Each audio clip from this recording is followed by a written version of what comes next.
We are on Yoma, Perek Hey, Mishnah Zayin. Last Mishnah, 7th Mishnah, in the 5th chapter of Yoma.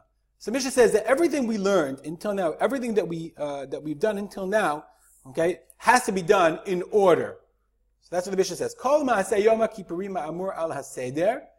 Everything, all the ma'aseh of Yom Kippur, everything that was talked about at Yom Kippurim, ha'amur al haseder, was said in order. So the Bartuner says, all the Avodot, kol Avodot, she'oved b'bigdei lavan b'fnim uvaychal. Since the Kohen Gadol, he changed into Bigdei Lavan. So everything he did in Bigdei Lavan, if he did one thing before another thing, then lo asak klum. He hasn't done anything. The Kahati explains that we learned it from the Pasuk. Let's go to the Pasuk for a second. Let me make this a little smaller so we can see it. Okay, in Perek Lamed Daled, okay, it says, Pasuk Lamed Daled, Vayta zot lachem lechukat olam. It should be lechukat olam, lechaper al b'nei Yisrael mikol chatotam achat b'shana. To sell it, okay, it has to be a chukah, and the chukah means it has to be, everything has to be done exactly as it's written. Let's go for a second. So I made you a little chart to go through, just to remember all of the things that we talked about, just in order. First, the Kohen Gadol, when he got in there, when he gets into the when he gets and puts on Bigdei Lavan, did vidui on the par for him, Allah v'amishpachto. Then he did the goral shnei seirim. Okay. Then he did the vidui on the par for the Kohanim. The goral did the lats. Then he did vidui again for the Kohanim, not just for himself and his family. Then this is where it starts the actions, because when the vidui is, he did it in order, but whatever. That we start the action. Slaughters the par. Once he slaughters the par, remember he puts the blood down and then he goes and he takes the coals. Offers the coals in the Kodesh HaKadashim. Then he goes back out, brings the blood into the Kodesh HaKadashim. We've done all this, I'm just reviewing, in order. Brings the blood into the Kodesh HaKadashim and sprinkles it on the kaporet, towards the Aron. Then he goes back out, slaughters the Sa'ir. He goes back in, brings the dam of Sa'ir to the kaporet and sprinkles in front of the Kodesh HaKadashim.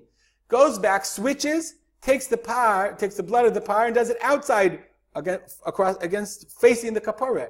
Switches again, takes the blood of the Sa'ir and sprinkles 7 times against the parochet again. Not the kaporet, the parochet. So we've had 4 sprinklings, but each time it's par Sa'ir, then par Sa'ir.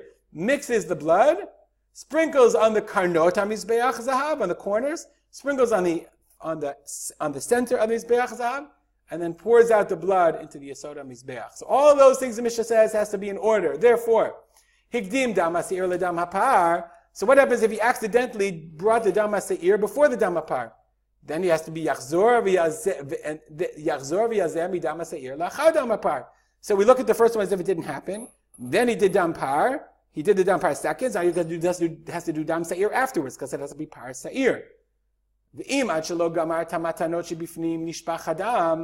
And if he didn't do the sprinklings, before he finished the sprinklings, they poured the blood.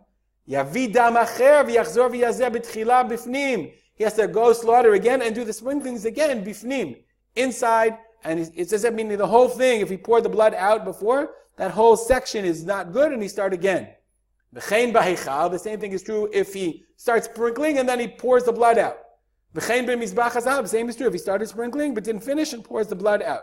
So each action is a kapara before itself. So therefore, if they didn't finish that action in the heichal, if they didn't do the heichal, the sprinkling of the sa'ir, and then the par and the sa'ir, they have to start that part again. Same thing about the mizbeach hazahav. Each one is a separate kapara. Rabbi Elazar, Rabbi Shimon, and Rabbi Shimon say, no, mimakom shepasak, misham hu matchil. If you poured out the blood, you're in the middle, you could just keep continuing, because each action itself, they felt, was a kapara in and of itself. But we don't paskin like that. We paskin that each separate unit, the mizbeach hazahav, the heichal, and inside bifnim, each one is an avodah in and of itself. And if you did something out of order, you have to start those again. You poured the blood out. Before you finish that, then you'd have to start it again. Stop here, and as always, dedicate our learning to memory of my father, Rav Simcha ben Yitzchak Kalman. Have a great day.